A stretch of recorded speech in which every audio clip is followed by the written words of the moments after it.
पहले एक नजर इस वक्त की हेडलाइंस पर।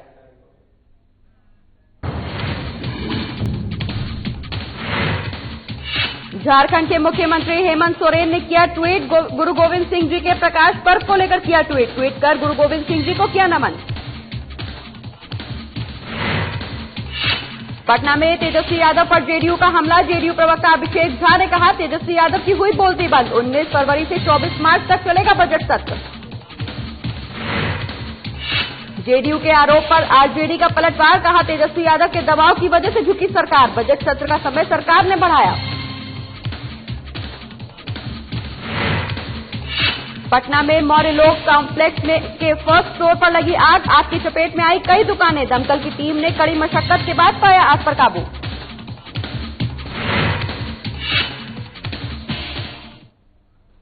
चलिए खबरों की शुरुआत करेंगे, जहां मुख्यमंत्री हेमंत सोरेन ने गोविंद सिंह जी के प्रकाश पर्व को लेकर ट्वीट किया है। जहां इस ट्वीट में शांति, प्रेम, त्याग, साहस और बलिदान के प्रतीक सिख धर्म के 10वें गुरु गोविंद सिंह जी के प्रकाश पर्व के मौके पर उन्हें नमन किया।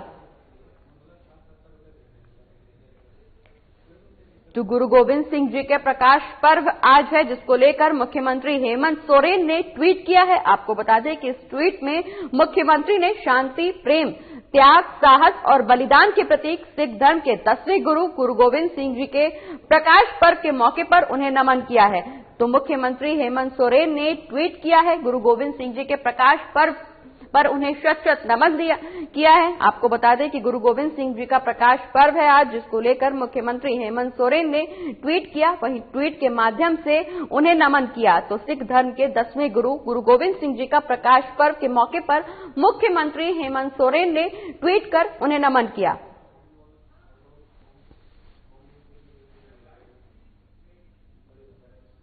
बढ़ते आगे, जहां नेता प्रतिपक्ष तेजस्वी यादव पर जेडीयू ने हमला बोला है। आपको बता दें कि जेडीयू प्रवक्ता अभिषेक झा ने कहा कि बिहार के प्रवासी नेता प्रतिपक्ष, या यूं कहें कि अनुकंपा के आधार पर बने नेता प्रतिपक्ष कुछ दिन पहले कह रहे थे कि अगर बजट सत्र छोटा चलेगा तो हंगामा करेंगे, मुख्यमंत्री और उप मुख्यमंत्री के आवास का घेराव करेंगे। और अब जब बजट सत्र 19 फरवरी से 24 मार्च तक चलेगा तो उनकी बोलती बंद हो गई।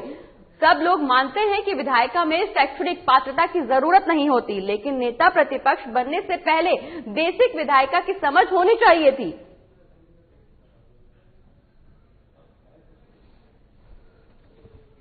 प्रवासी नेता प्रतिपक्ष, या यूं कहें अनुकंपा के आधार पर बने हुए नेता प्रतिपक्ष तेजस्वी यादव जी अभी कुछ समय पहले प्रेस कॉन्फ्रेंस कर रहे थे और कह रहे थे कि बजट सत्र छोटा चलेगा तो हम हंगामा करेंगे, मुख्यमंत्री उप मुख्यमंत्री के आवास का घेराव करेंगे।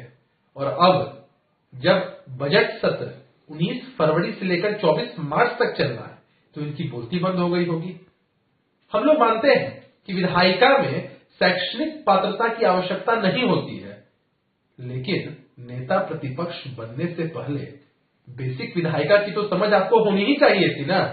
असल में दोष आपका नहीं है, आप लोग अभी भी चरवाहा विद्यालय के दौर में ही जी रहे हैं।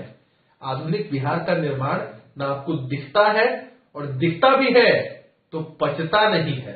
इसीलिए इस तरह की बेबुनियादी बातें हमेशा। और जेडीयू के आरोप के बाद आरजेडी ने कहा कि नेता प्रतिपक्ष तेजस्वी यादव के दबाव की वजह से सरकार को झुकना पड़ा। ये तेजस्वी यादव जी की जीत है। इसका श्रेय तेजस्वी यादव को जाता है कि बजट सत्र को बड़ा करना पड़ा सरकार को। अब जनता के मुद्दे को सत्र में विपक्षी पार्टियां उठाएंगी। नेता विरोधी दल श्री तेजस्वी यादव जी के दबाव के सामने सरकार को झुकना पड़ा। ये तेजस्वी यादव जी की जीत है और ये श्रेय तेजस्वी यादव जी का है कि बजट सत्र को लंबा करना पड़ा सरकार को, और जनता के मुद्दे अब सत्र में विपक्षी पार्टियां उठाएंगी। सभी माननीय विधायक को उठाने का मौका मिलेगा। सरकार की तो मंशा थी कि सत्र को छोटा रखा जाए, जिससे सवालों के बौछार से सरकार बचे, लेकिन तेजस्वी यादव जी के दबाव के आगे सरकार को आखिरकार झुकना पड़ा। और ये सारा श्रेय तेजस्वी यादव जी का है कि आज बजट सत्र इतना लंबा होगा और सभी माननीय विधायकों को अपने क्षेत्र की समस्याओं को लेकर सवाल पूछने का मौका मिलेगा। इसलिए सरकार के लोग जो पीठ थपथपा रहे हैं, ये सरकार का देन नहीं है।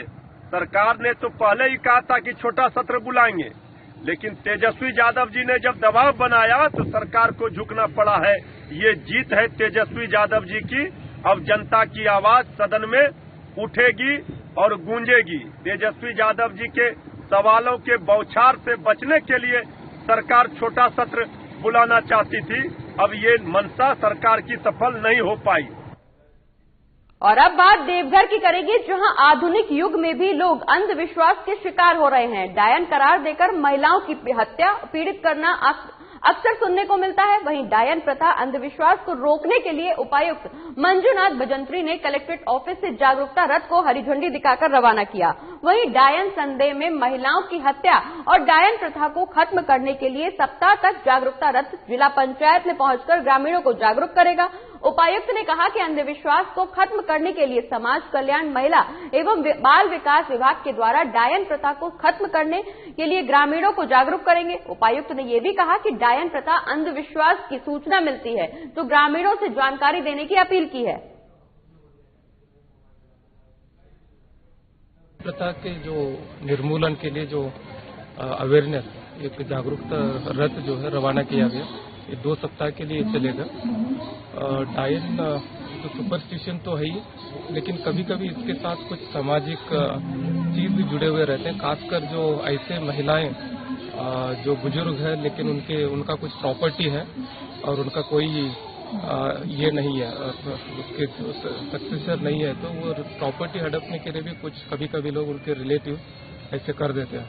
हम सभी लोगों से अनुरोध करते हैं कि इस तरह का कहीं पे भी अगर संज्ञान में आता है तो तुरंत हम लोगों को ये इंफॉर्मेशन दे एडमिनिस्ट्रेशन को। और जैसे कि ये तो कानूनी अपराध है, इसमें 3 महीने का सजा और 1000 रुपये का वो भी जुर्माना भी है। कैमूर जिले के मोहनिया पहुंचे शाहाबाद रेंज के डीआईजी पी कन्नन ने कैमूर, रोहतास, बक्सर एसपी के साथ अनुमंडल पुलिस पदाधिकारी के साथ बैठक की, जहां इस बैठक में मिलर के लंबित केसों को जायजा लिया और जरूरी दिशा निर्देश दिए। जानकारी देते हुए कैमूर एसपी राकेश कुमार ने बताया कि शाहाबाद रेंज के डीआईजी कैमूर के मोहनिया पहुंचे थे, जहां रोहतास, बक्सर और कैमूर एसपी के साथ मिलकर लंबित केस का रिव्यू किया। साथ ही केस के निष्पादन को लेकर जरूरी दिशा निर्देश भी दिए। वहीं लंबित केसों के बारे में हर एक पॉइंट पर संबंधित एसपी से जानकारी हासिल की। इस बैठक में मेरे अलावा बक्सर, रोहतास के भी एसपी शामिल थे।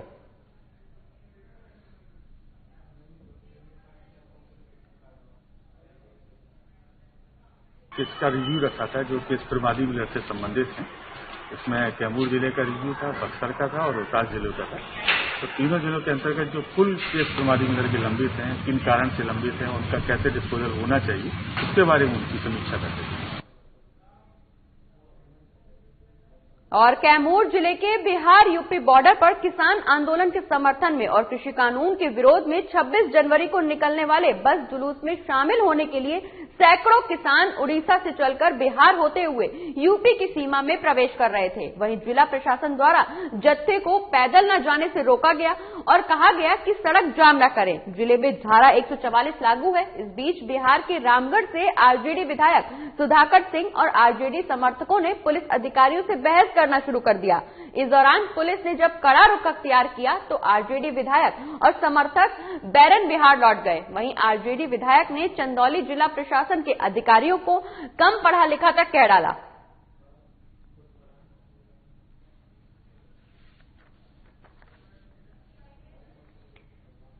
तो सैकड़ों की संख्या में किसान यहां पहुंचे हैं। आपको बता दें कि 26 जनवरी को निकलने वाले बस जुलूस में शामिल होने के लिए सैकड़ों की संख्या में किसान यहां पहुंचे, जहां पुलिस ने उन्हें रोकने की कोशिश करी है। आपको बता दें कि बिहार यूपी बॉर्डर पर पुलिस ने किसानों को रोका है, जिसके चलते किसानों को वापस जाना पड़ा।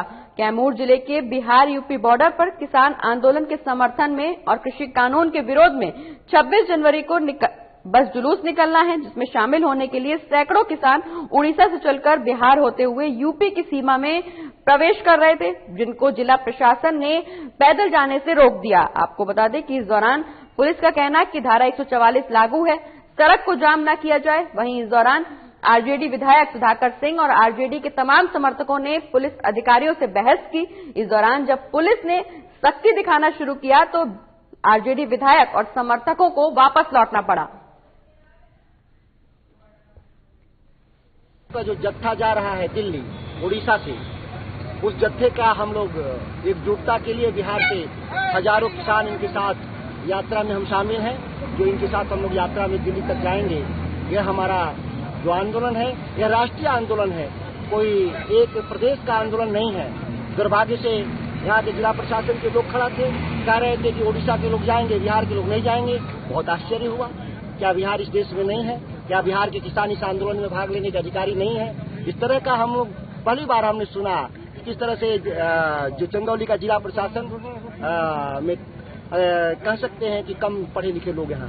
उड़ीसा से जत्था दिल्ली के लिए रवाना हुआ है, जिसके साथ बिहार के कुछ जनता दल के विधायक 2-3 लोग मिल गए और बॉर्डर से जो है पैदल आने लगे। उनको रोका गया और रोककर जो लोकल विधायक थे बिहार के रहने वाले उनको वापस कर दिया गया।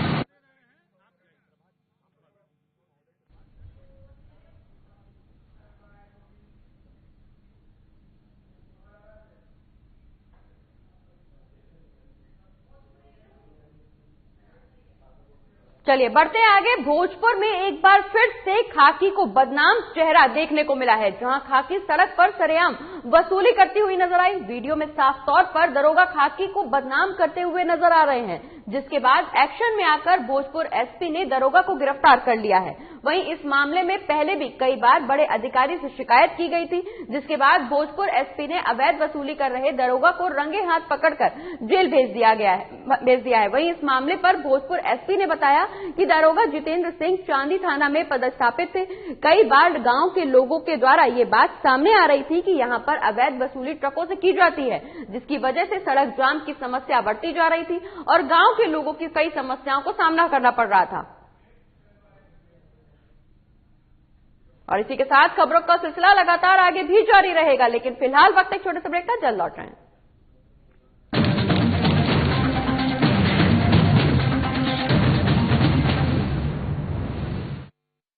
मैं हेमंत सोरेन सत्य निष्ठा से प्रतिज्ञान करता हूं कि मैं विधि द्वारा स्थापित भारत के संविधान के प्रति सच्ची श्रद्धा और निष्ठा रखूंगा। शपथ ग्रहण के कुछ घंटे बाद ही मंत्रिपरिषद की बैठक और जिस पत्थलगड़ी ने राज्य को अशांत कर रखा था उसका समाधान हुआ। हजारों ग्रामीणों पर दर्ज प्राथमिकी वापस लेने का आदेश जारी। महिलाओं के खिलाफ हुए अपराध की त्वरित सुनवाई के लिए 22 फास्ट ट्रैक कोर्ट के गठन को मंजूरी। गरीबों के असाध्य रोगों के बेहतर इलाज हेतु 5 लाख तक की सरकारी मदद को अमली जामा पहनाया गया। जरूरतमंदों को भोजन उपलब्ध कराने के लिए 6,595 मुख्यमंत्री दीदी किचन, मुख्यमंत्री विशेष किचन, 1300 दाल भात केंद्र, राज्य भर के अस्पतालों में isolation ward, Covid ward, oxygen युक्त बेड, आईसीयू, वेंटिलेटर और संक्रमण के जांच की व्यवस्था हुई। अब जरूरत थी प्रवासी श्रमिकों को वापस लाने की। देश में सबसे पहले यहीं से पहल हुई और 484 श्रमिक एयरलिफ्ट 8.50 लाख श्रमिक भाइयों को श्रमिक स्पेशल ट्रेन से वापस लाया गया। 25 करोड़ मानव दिवस का सृजन एवं 20,000 करोड़ पारिश्रमिक देने के लक्ष्य के साथ योजना लागू की गई। श्रमिकों की मेहनत को सम्मान प्राप्ति के लिए बीआरओ से एमओयू हुआ और देश की सीमा पर सड़क निर्माण में संलग्न हुए। झारखंड की भावना को प्रतिबिंबित करने वाले राज्य के नए प्रतीक चिन्ह का अनावरण हुआ। महिला सशक्तिकरण की दिशा में फूलो झानो आशीर्वाद योजना के जरिए शराब हड़िया के निर्माण और बिक्री में शामिल महिलाएं अपने जीवन में बदलाव की प्रेरक कहानियां कर रही हैं। 26,000 सखी मंडल की बहनों को बैंक लिंकेज के माध्यम से 370 करोड़ एवं 111 कुशल नर्स को देश के बड़े अस्पतालों में नियुक्त किया गया। इस कड़ी को और सशक्त करते हुए 22 युवतियों को कपड़ा उद्योग में नौकरी दी गई। खेल के क्षेत्र में विश्व भर में परचम लहराने वाले झारखंड को 20 साल बाद 24 जिला खेल पदाधिकारी मिले, उनकी नियुक्ति सुनिश्चित हुई। इस तरह झारखंड अपने सीमित संसाधनों के साथ विकास के सभी सोपान तय कर रहा है ताकि राज्य की समृद्धि एवं समावेशी विकास की परिकल्पना को साकार किया जा सके।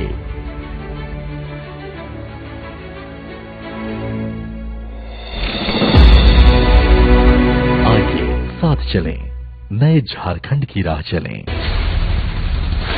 बिहार झारखंड के साथ देश दुनिया की हर बड़ी खबर देखिए फटाफट अंदाज में शाम 7:30 बजे।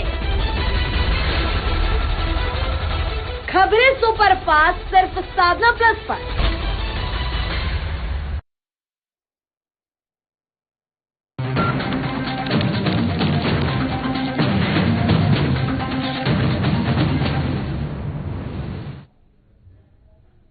और ब्रेक के बाद एक बार फिर से स्वागत है आपका। खबरों में आगे बढ़ेंगे और अब बात करेंगे गुमला की, जहां सफाई कर्मी, चालक और अन्य कर्मियों ने उपायुक्त को ज्ञापन सौंपकर वेतन भुगतान की मांग की है। बता दें कि मानदेय भुगतान नहीं होने पर 1 फरवरी को सफाई कर्मियों ने अनिश्चितकालीन हड़ताल पर जाने की चेतावनी दी है। वहीं बता दें कि नगर परिषद के सफाई कर्मी, गाड़ी चालक और अन्य कर्मचारियों को पिछले 3 महीने से मानदेय नहीं मिला है, जिसको लेकर कर्मचारियों में आक्रोश है। वहीं वेतन नहीं मिलने से कर्मचारियों के बीच आर्थिक संकट की स्थिति पैदा हो गई है।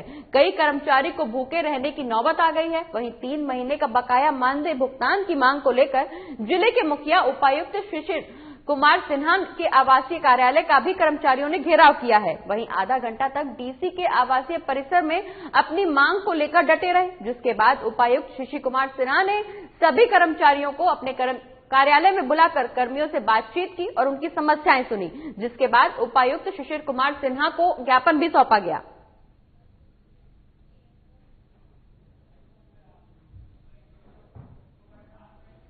इसी चलते वेतन के मांग में हम लोग यहाँ आए।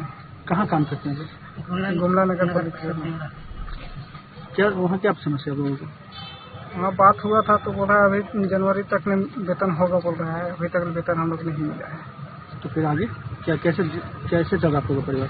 अभी हम लोग परिवार को चलाने के लिए बहुत काफी दिक्कत हो रही है। बहुत कोई ऐसे दूर दराज से आते हैं उन लोग के लिए, तो दुकानदार से भी खरीदारी उधारी लेके खा पी रहे हैं, उसमें लोग के तगादा में चढ़ गया है और वेतन से वजह से अब काफी कठिनाई हो रही है। यही बात मैंने उपायुक्त महोदय को भी बताई है कि ऐसी परिस्थिति हमारे यहाँ आ गई है कि स्टाफ लोगों को वेतन नहीं देने से उन लोगों को परेशानी बढ़ रही है। और विभाग को हमने जो रिक्वेस्ट लेटर भेजा हुआ है, विभाग में संचिका पड़ी है। आ जाता है जैसे ही आदेश, इन लोगों का पेमेंट जो है हम 31 जनवरी तक का कर देंगे एक साथ।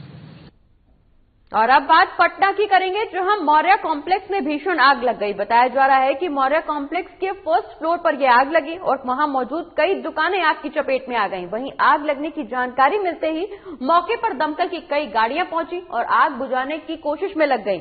बता दें कि मौर्य कॉम्प्लेक्स में आग लगने की जानकारी मिलते ही हड़कंप मच गया। वहीं आग लगी की सूचना मिलने पर मौके पर पहुंचे दुकानदारों में आक्रोश था। उनका कहना था कि कुछ दिन पहले ही 2nd फ्लोर पर मेयर का चैम्बर बनाया गया है, ऊपर बनाए गए बाथरूम से पानी लीक करता है और नीचे की दुकानों में आता है। इसे लेकर कई बार ठेकेदार को कहा गया है, पर किसी ने कुछ नहीं किया।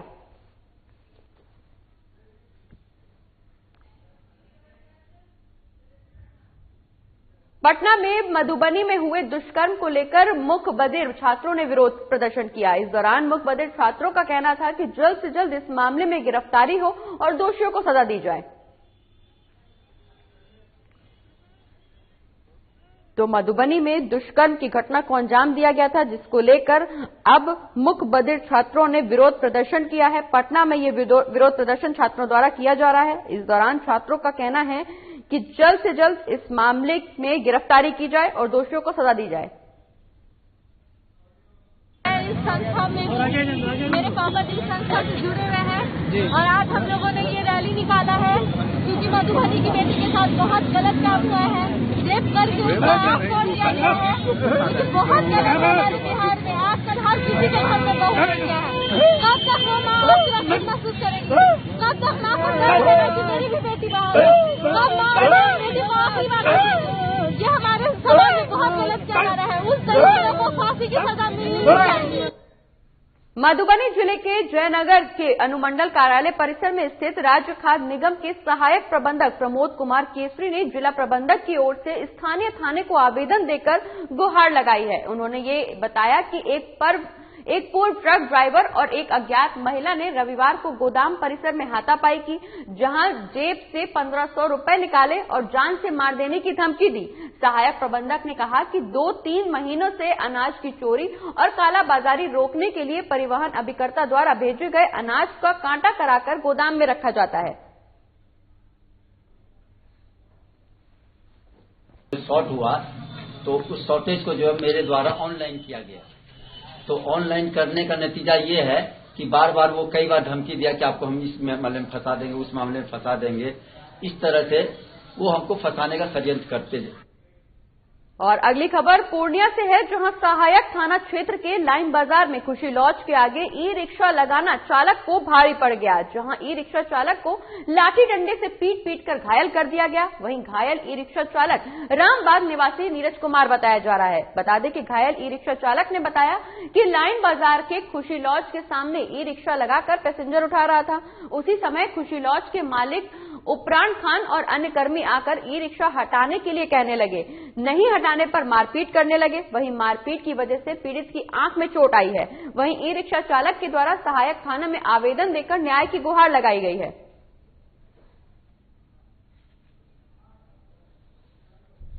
रिजर्व करके गाड़ी लाया था और रोड के बगल में हम लगाए थे, तो वो आया बाइक से, बोला गाड़ी आगे बढ़ाओ। आगे बढ़ा दिए। उसके बाद बोला कि यहाँ से गाड़ी तुम लेके जाओ। हम बोले गाड़ी लेके नहीं जाएंगे यहाँ से। उसी में वो लाठी निकाल के लेकर आया, बस लाठी से आगे में लगा मारने लगा। कितने आदमी से मारा आपको? वो था अकेला, उसका 3 गो चमचा सब था, स्टाफ सब था उसका। क्या नाम है? किस चीज का दुकान के सामने आप गाड़ी लगा दिए थे? खुशी लॉज है, नाम उसका उपरान खान नाम है उसका। दानापुर के नौबतपुर और जनीपुर बॉर्डर पर सिविल कोर्ट दानापुर के मुंशी की अपराधियों ने घेरकर गोली मारकर सरेआम हत्या कर दी। यह घटना जहां एक बार फिर पुलिस को खुली चुनौती देते हुए बेरकाम अपराधियों ने पटना में सरेआम मर्डर की वारदात को अंजाम दिया। वहीं पटना पुलिस के इकबाल को ताक पर रखते हुए पटना में दिन दहाड़े वकील के मुंशी की गोली मारकर हत्या कर दी।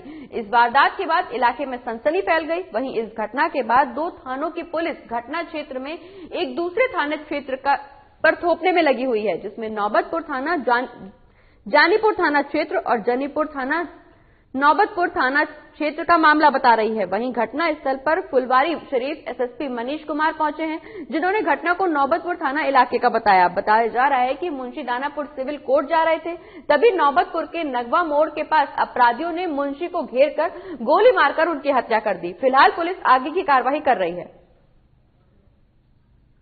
जमीन विवाद लग रहा है। 3 लोगों का नाम दिया गया है, उनकी पत्नी और उनके बेटे के द्वारा, प्लस 4-5 हथियार। हम लोग उसको वेरीफाई कर रहे हैं और अगर वास्तव में सच है तो हम लोग जल्दी गिरफ्तार करके इस घटना का पता चलेगा। सर, कितने गोली मारी गई है?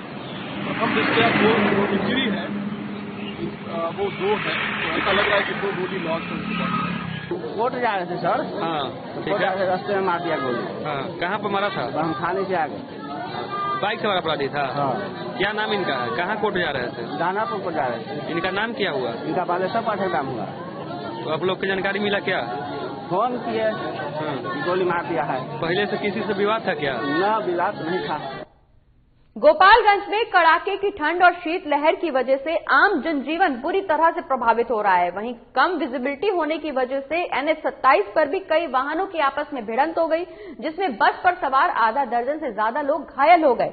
बता दें कि सभी घायलों को सदर अस्पताल में भर्ती कराया गया है, जहां घटना नगर थाने के चैन पट्टी के पास बताई जा रही है।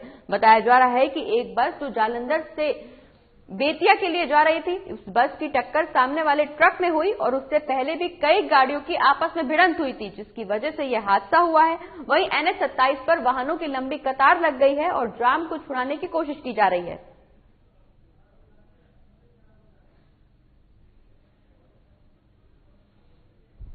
तो ये संभालाबाद से आ रहे हैं, यहाँ पर रात को इतना गाड़ी हाँकता है, ये दारू पी लेता है ड्राइवर, कुछ भी बोलते भाई थोड़ा आस्ते हाँको, समय से हाँको, ये लोग सुनता ही नहीं, अपना ही मर्जी से हाँकता है।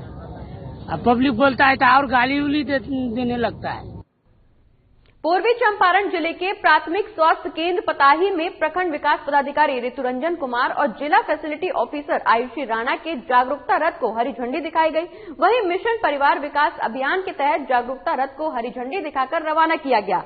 बता दें कि केयर इंडिया के प्रखंड प्रबंधक वीरेंद्र कुमार ने बताया कि आज से 31 जनवरी 2021 तक विशेष रूप से मिशन परिवार विकास अभियान के तहत प्राथमिक स्वास्थ्य केंद्र पताही में परिवार नियोजन से संबंधित सेवा प्रदान की जाएगी। साथ ही प्रखंड प्रबंधक द्वारा जागरूकता रथ रवाना करते समय लोगों को मिशन परिवार कल्याण कार्यक्रम के तहत उसके बारे में विस्तार पूर्वक जानकारी भी दी गई। मिशन परिवार विकास अभियान के अंतर्गत जो है हम लोगों ने ये एक सूचना रथ मतलब निकाले हुए हैं, जो कि आज से लेकर के 10 दिनों तक लगातार गांव-गांव में जाकर के परिवार नियोजन के सभी साधनों के बारे में जानकारी मिलेगा लोगों को ऑडियो के माध्यम से। और यह कार्यक्रम लगातार चलाया जाएगा और यह कार्यक्रम जो है ना ये पताही प्रखंड के सभी पंचायत के सभी गांवों में चलाया जाएगा ताकि लोगों तक इसकी जानकारी मिल सके और लोग इसका लाभ उठा सके। आज से 31 तारीख तक एक विशेष रूप से यहाँ परिवार नियोजन का साधन उपलब्ध है जो कि लोगों तक पहुंचाया जाएगा, उसी की जानकारी दी जा रही है। और अब बात मोतिहारी की करेंगे, जहां मोटर व्यवसायी की गोली मारकर हत्या कर दी गई। पुलिस ने स्थानीय लोगों की सूचना पर शव को पीपरा कोठी के मठबन बारी चौक के पास से NH 28 पर ही खड़ी उनके ही स्कॉर्पियो से लावारिस हालत में बरामद किया।